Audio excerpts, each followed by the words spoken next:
এই জায়গাটা পায়রাগুলো এসে সম্পূর্ণ নোংরা করে রাখে। এই দেখুন কত পরিষ্কার করবে, এরকম তো কালো হয়ে থাকে আমাদের এখানে, এত ধুলো পড়ে এত ধুলো পড়ে। আর ওইখানে জল দিয়ে ঢাললে না নিচে যাদের ফ্লোর আছে অনেক সময় তাদের ফ্লোরে ছিটকে যায়, ওই জন্য আমাদের ওগুলো খুব সাবধানে পরিষ্কার করতে হয়। এগুলো হচ্ছে ফ্ল্যাটে থাকার অসুবিধা। তারপরে এই যে দেখছেন ওইখানটা এগুলো সব পরিষ্কার করি। এই দেখুন সার্ফ দিয়ে ব্লিচিং দিয়ে সব ঝাঁটা দিয়ে বুলিয়ে রেখেছি, একটু বাদে এসে পরিষ্কার করব।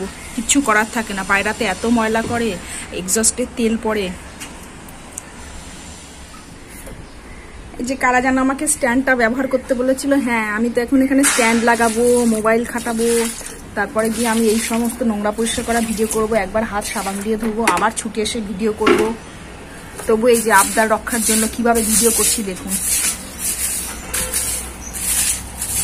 দেখেন দেখেন কি করেছে দেখুন। এগুলো একদিনে উঠে রোজ দিই ব্লিচিং দিই, তবু ওঠে না।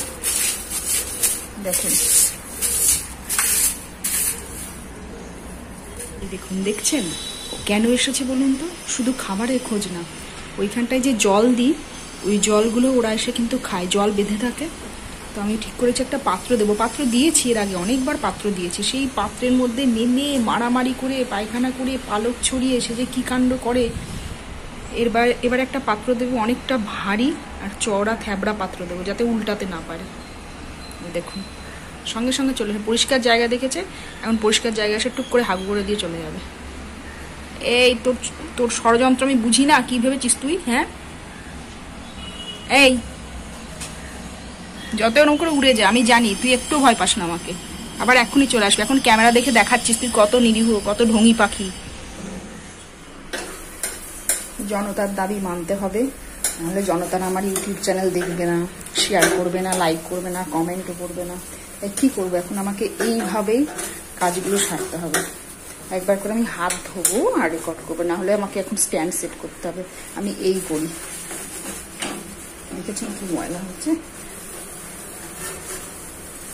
হয়েছে শান্তি হয়েছে। আমি সারাদিন কি করি দেখে এডিট না করে, যারা বলেন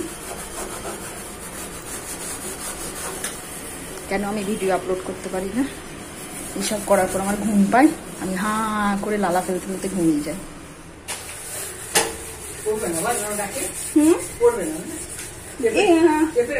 হ্যাঁ রাখো, আমি পরে ঠিক করে রাখছি। ঠিক আছে, হ্যাঁ ওটা পুরো রাখো, পড়বে না। আমি এই শাটার বন্ধ করে দেবো, হাওয়া দিলে পড়বে, না হলে পড়বে না।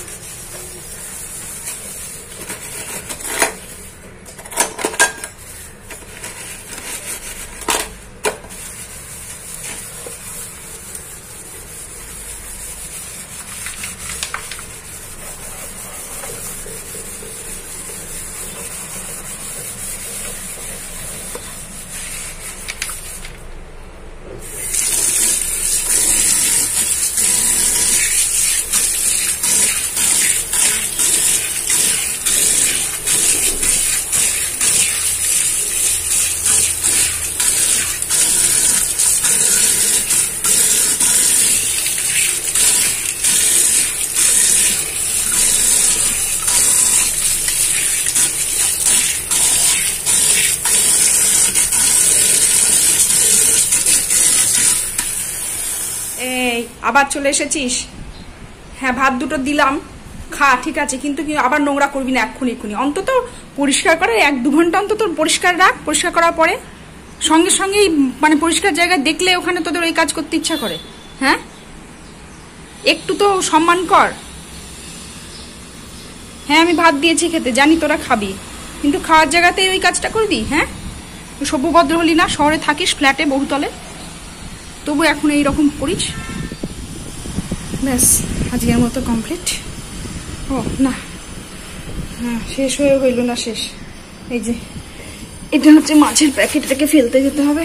ই বাবা দাঁড়ান, রক্ত পড়ছে, এটা ফেলে দিয়ে আসি, নাহলে গন্ধে পুরো একবারে এখনই ফেলে দিয়ে আসবো, নাহলে অবস্থা খারাপ হয়ে যাবে।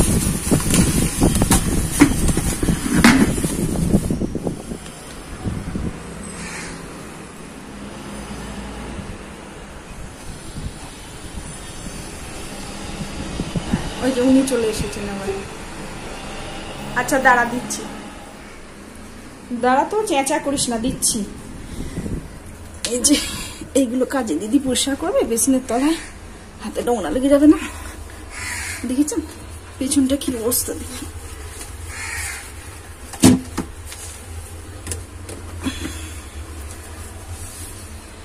ভাবলাম কাজ শেষ হয়ে গেছে, কিন্তু হলো না। দেখেছেন মাল্টিটাস্কিং কাকে বলে? এই যে আমি পরিষ্কার করছি, তার মধ্যে হ্যালো ফ্রেন্ডস, হ্যালো গাইস, দেখুন আমি কিভাবে রান্নাঘর পরিষ্কার করতে করতে রেকর্ড করি, without any stand, without any assistance. শুধুমাত্র আমার বাঁ হাতে ক্যামেরা ধরে ডান হাত দিয়ে আমি ঘরদোর পরিষ্কার করছি। কত কষ্ট করছি ভাবেন তো, ভাবা যায়? বাপরে। তারপরেও আপনারা আমার ভিডিও দেখেন না, শেয়ার করেন। হোয়াট, এটা কি হলো? ও আচ্ছা, বলছি এই গল্পটা কি হলো। আমাদের এখানে জল লিক করছিল, তাই জন্য কোথা দিয়ে লিক হচ্ছে উদ্ধার করার জন্য আমি এগুলো সিমেন্ট দিয়ে লাগিয়েছিলাম। পাশের বাড়ির পাশে একটা দোকান আছে, ওইদিকে, হ্যাঁ, কনস্ট্রাকশনের কাজ হচ্ছে যেদিকে, ওখানে দোকানে গিয়ে দোকানদারকে বলেছি যে আমার একটু সিমেন্ট লাগবে। বলছে, খুব অবাক হয়ে দেখছে, একজন মহিলা সেজে গুজে একটা ব্যাগ মোবাইল হাতে নিয়ে সিমেন্ট কিনতে এসেছে। আমি বলছি যে না, আমার ওই মানে এরকম এরকম অসুবিধা, আমার 1 কিলো লাগতো। উনি হেসে দিয়েছেন। ওনার সাথে যে ছেলেটা ছিলেন কর্মচারী, সে পাশের জমি থেকে গিয়ে আমাকে 2 কিলো মতো সিমেন্ট দিয়েছে। এবার আমি বলছি যে কত দেবো? উনি বলছে নিয়ে যান, পয়সা লাগবে না। বলছি না না, তাই কখনো হয় নাকি? তাই সে যতই হোক আপনি দোকান খুলে বসে আমি নিয়ে, বলে না না লাগবে না। সে আমি জোর করে হাতে 10 টাকা গুঁজে দিয়ে এসেছি। তো এইটা হচ্ছে, আপনাদের সাথে এই কথাটা বললাম। এই যে সিমেন্টগুলো দেখছেন, ওই যে ভেতরে দেখছেন না, ওগুলো সব আমি ওখান দিয়ে লাগিয়েছিলাম। জল লিক করছে দেখেন, এত কিছু করা হয়ে গেল, এত তদন্ত, এত কিছু করলাম, তারপর কোথা দিয়ে জল লিক করছে আপনাদেরকে দেখাচ্ছি। মিস্ত্রি এসেছিল, মিস্ত্রি এসে ওনারা পাইপ দিয়েছেন, টাইপ দিয়েছেন এখানে পাইপ, কলের মুখ। তারপর আমি দেখি কলের মুখ লুজ, সেই এই কলের মাথা ধরে ঝুলে পড়ে আমি কলের মাথা টাইপ দিয়েছি, তবে গিয়ে জল বন্ধ হলো।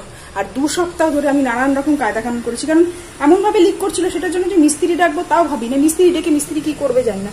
আসলে কি হয়েছিল জানেন, আমাদের এখানে যে পিউরিফায়ারটা লাগানো, ওই পিউরিফায়ারের পেছনে ক্ল্যাম্প ছিল, তলায় সাপোর্ট ছিল। এই যে সাপোর্টটা দেখছেন, এটা আমি পরে দ্বিতীয়বার কিনে এনেছি। কিনে এনে এখানে মিস্ত্রিকে দিয়ে লাগিয়েছে। আমি বলেছি না, ওনারা বলছে না না, পেছনে ক্ল্যাম্প থাকে, ওটা দিয়ে থাকে। তারপর কি হয়েছে জানেন, আমাদের এটা পুরো সম্পূর্ণ ভেঙে পড়েছিল, ভেঙে কলের মাথায় পড়েছে, পড়ে কলের মাথা ভেঙেছে, ভেঙে বেসিনে পড়েছে।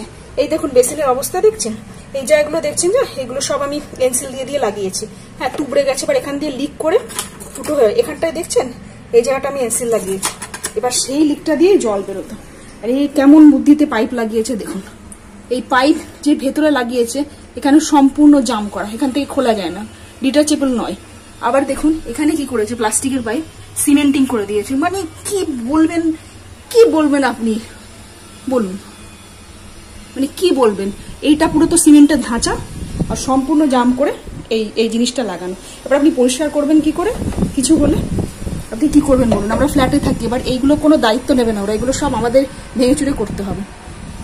এইসব ঝামেলা থাকবে। যাই হোক, কাজের কাজটা সেরে ফেলি, চলেন। মুছে টুছে পরিষ্কার করে নিয়ে তারপর আবার আপনাদের সাথে দেখা হচ্ছে।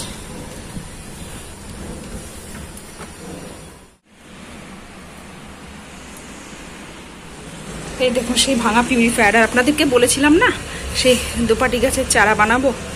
এই দেখেন কত সুন্দর শিকড় হয়ে গেছে, এখন শুধু লাগানোর অপেক্ষা। যিনি দেখিয়েছিলেন তিনি ঠিকই বলেছিলেন, দেখুন কি সুন্দর শিকড় হয়েছে। এবার লাগিয়ে দেবো গাছগুলোকে। এইটা না কাঠবাদাম দিয়ে বানানো, আমন্ড দিয়ে বানানো। এই গোল গোলগুলো শুধু কাঠবাদাম মিক্সিতে পেস্ট করে নিয়ে তারপর চিনি দুধ দিয়ে বানিয়েছি। আর এইগুলোর মধ্যে না ছানাও মেশানো আছে, এটা একটু সন্দেশ সন্দেশ খেতে হয়েছে, ভালো লাগছে। একটু ক্যাত ক্যাত করছে, খুব একটা খাওয়া হয়নি, খাওয়া যাবে, ঠিক আছে। আলটিমেটলি মিষ্টি তো হলেই হলো। কাজকর্ম কমপ্লিট। এবার একটু ছুকছুকানি, মানে ফ্রিজের মধ্যে হিজিবিজি কিছু একটা খুঁজে আমায় খেতে হবে। আমি জানেন চকলেট খাওয়া একদম পছন্দ করি না, কিন্তু আমার বর এইভাবে চকলেট রেখে দিয়েছে। আমার কোনো ইয়েই নেই, আমার কোনো দোষই নেই, আমি নিতান্ত নিরীহ ভালো মানুষ, বুঝেছেন। এবার আমি একটুখানি এটা খাবো, বেশি খাবো না, তারপর আবার রেখে দেবো বাকিটা। আর মোবাইলটা চার্জে বসাবো, দিয়ে তারপর এডিট করবো। থাকো।